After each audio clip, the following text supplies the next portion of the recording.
Naaalala mo ba to, Claire Castro? Papalabas ko, ha? Analyze nga natin si PBBM. Oh. Ano ang nakita niya kay Larry Gadon, kay Secretary Larry Gadon, para i-appoint siya as advisor for poverty alleviation? Anong meron? Ano ang meron siya para gumawa pa ng posisyon, bagong posisyon? O, sinong tinitira mo dyan? Si Bobong Marcos, Claire? Alam mo, Claire, sasabihin ko sa'yo, isa kang vlogger.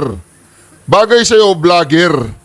Kung ako lang humingi ng advice sa akin si Bobong Marcos, gagawin kanyang undersecretary, sabihin ko sa kanya, gawin mo siya oversecretary. Sabi siya matalino eh. O, pakinggan mo to, Claire, ha? At anong meron siya? I-analyze nga natin si PBBM. O, analyze natin. Ano ang nakita? Sabi niya, i-analyze nga natin si PBBM. Dito, tinitira mo pa si PBBM, eh, no? O, sige, huwag kang makakalimutin, Claire, ha? Analyze nga natin si PBBM. Tapos si Claire Castro biglang bumaligtad. Naging loyalista ngayon. Di ba? Money, money, money. Money, money, money. Pera, pera, pera. Pera, pera, pera. Ganun ba, Claire?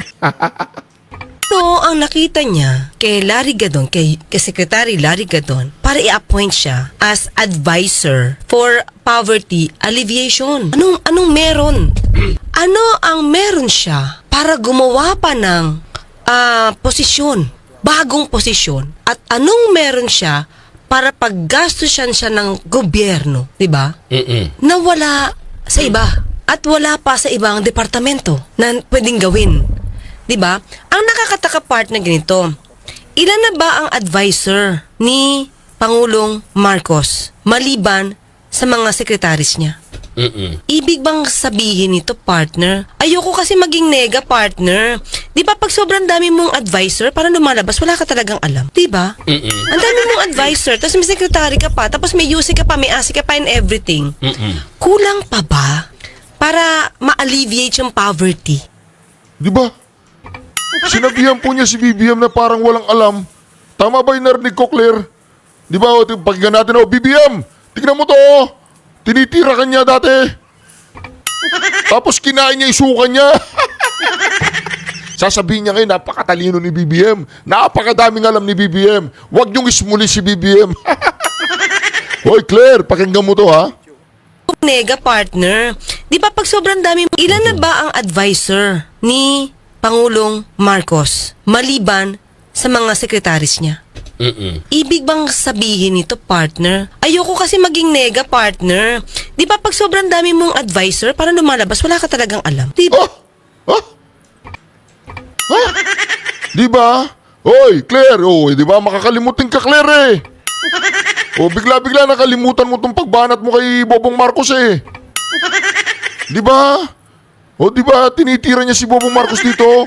Isusumbong kita kay Bobong Marcos. Tatawagin ko nga si Bobong Marcos. Sana yung telepono ko. Hello? PBBM. Si Reaction TV to. Hindi mo ko kaaway, ha? Hindi mo ko kaaway. Sabi ni Claire Castro, kapag daw napakarami mong mga advisor at napakarami mong mga sekretary ba, ay para bang ibig sabihin nun, wala kang alam. Yun ang sinabi niya, ulitin ko, ha, pakinggan mo. Pakinggan mo, ha. Bobong Marcos, makinig ka, ha, pakinggan mo. Mga sekretaris niya.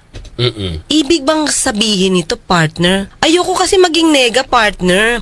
Di ba pag sobrang dami mong advisor, para lumalabas, wala ka talagang alam. Di ba? Di ba? Narinig mo yun, Bobong Marcos? Naku. Malupit. Sige, bye-bye na. Panoorin mo na lang ang video na ito. Bye-bye, okay. Ingat ka dyan, ha. Walang bugbugan. Okay, share na share niyo yung goods, yung good items, share niyo diyan, okay? Basta share lang kayo mag-asawa yung good items. Okay? Good items, ibig sabihin yung pagkain, lobster, gano'n. Babay na. Mahaba pa yung kwentuhan natin, hindi naman interesado. Anyway, mga ka-reaction, tingnan po ninyo itong tao na to, ha. Tinitira niya si Bobong Marcos. Walang alam. Walang alam si Bobong Marcos, ha. Susumbong kita, Claire. Wala, stick ka, Claire, ha? Tandaan mo, Claire, ha? Tandaan mo, pero hindi kita minumura, ha? Hindi ko sinasabing putangina ka, hindi ko sinasabing gaga ka, hindi ko sinasabing animal ka, hindi ko sinasabi yan. Nagmumura ako in general yung sitwasyon. Baka sabi mo, nagmumura si Reason DBBS, minumura niya ako. Hindi ako nagmumura. Tsaka, naman, babae ka. Hindi kita mumurahin, di ba? Kahit pa paano, gentle dog ako. Di ba? Yan yung mga ka-reaction ito, Pakinggan po ninyo mga ka-reaction. Ito, meron pa dito, huwag kayong mag-alala, meron pa tayong ipapaalala kay Claire. Si Claire, yung, Hindi yan. Ito po mga ka-reaction, Ipapaalala ko lang kay Claire to. Ito. Okay? Claire, makinig ka. Huwag kang babaligtad. Bumabaligtad ka na naman eh. Nagsi-69 ka eh. Huwag ganyan. Kung ayaw mo si Bobong Marcos noon, dapat ayaw mo rin siya ngayon.